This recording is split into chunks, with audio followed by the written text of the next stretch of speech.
Hello दोस्तों, welcome to for exam information. आज 15 तारीख हो गया है। बिहार सिविल कोर्ट कलर का इंटरव्यू कंटिन्यू चल रहा है। पटना से कैंडिडेट द्वारा बताया जा रहा है कि पटना में इंग्लिश में इंटरव्यू लिया जा रहा है। ऐसा बात नहीं है कि इंग्लिश में सिर्फ पूछा जा रहा है, कभी कभी कोई कैंडिडेट से हिंदी में भी इंटरव्यू लिया जा रहा है।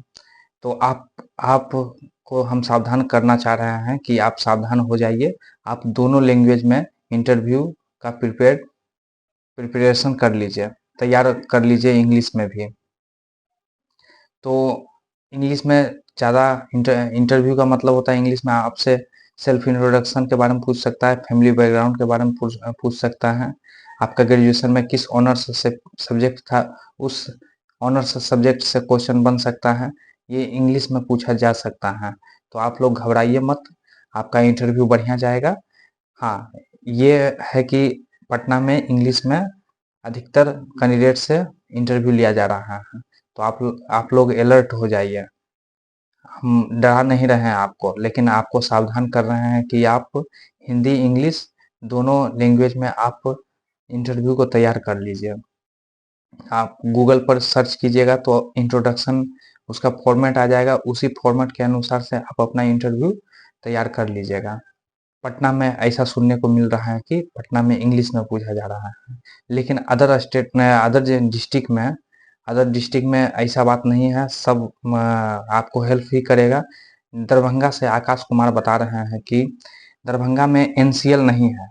मतलब अगर किसी कैंडिडेट के पास एनसीएल 2000 वर्तमान का है, या एनसीएल एक्सेप्ट कर रहा है 2022 का, एनसीएल एक्सेप्ट कर रहा है 2022 का, उसका उसका मान्य होगा। 2022 का जिसका एनसीएल है उसका मान्य होगा, लेकिन उसके बाद वाले का मान्य नहीं होगा। उसको 15 दिन का समय दिया जाएगा। 15 दिन का समय का मतलब होता है आपको एनेक्सा फॉर्म फिल करवाएंगे। एनेक्सा फॉर्म में आपको 15 दिन टाइम दिया जाएगा। 15 दिन में कहाँ जमा करना है वो थोड़ा डाउट था कैंडिडेट्स, लेकिन आपको 15 दिन में पटना सिविल कोर्ट में आपको जमा करना है। 15 दिन में डॉक्यूमेंट, अगर वहाँ कुछ नहीं होता है तो आपको ज्वाइनिंग के टाइम में आपको डॉक्यूमेंट जमा करना पड़ेगा।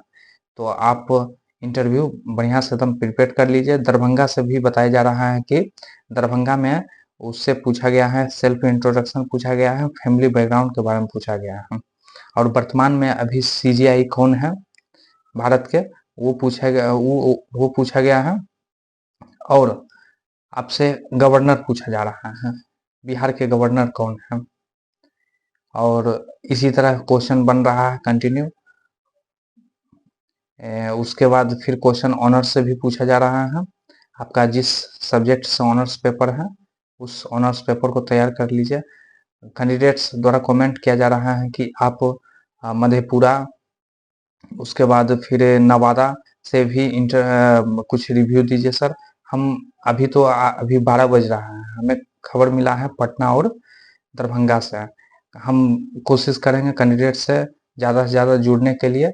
हम शाम तक, लगभग आज शाम तक 5 बजे नवादा और मोतिहारी से सबसे कांटेक्ट करेंगे। पटना से भी कांटेक्ट हो रहा है, और आप लोग के बीच में रिव्यू प्रेजेंट कर देंगे। क्या क्या क्वेश्चन पूछ रहा है, नवादा से भी क्या क्वेश्चन पूछ रहा है। मेरा कैंडिडेट नवादा में है। प्रजातंत्र चौक आप लोग जानते होंगे, नवादा में एक प्रजातंत्र चौक है, उसी के आसपास में नवादा का सिविल कोर्ट भी है। तो वहाँ से भी कैंडिडेट द्वारा हमें संपर्क होगा, और जैसा रिव्यू आएगा आप लोग के बीच में हम प्रेजेंट कर देंगे। अगर वीडियो अच्छा लगे तो लाइक, शेयर और सब्सक्राइब जरूर करें। Thank you.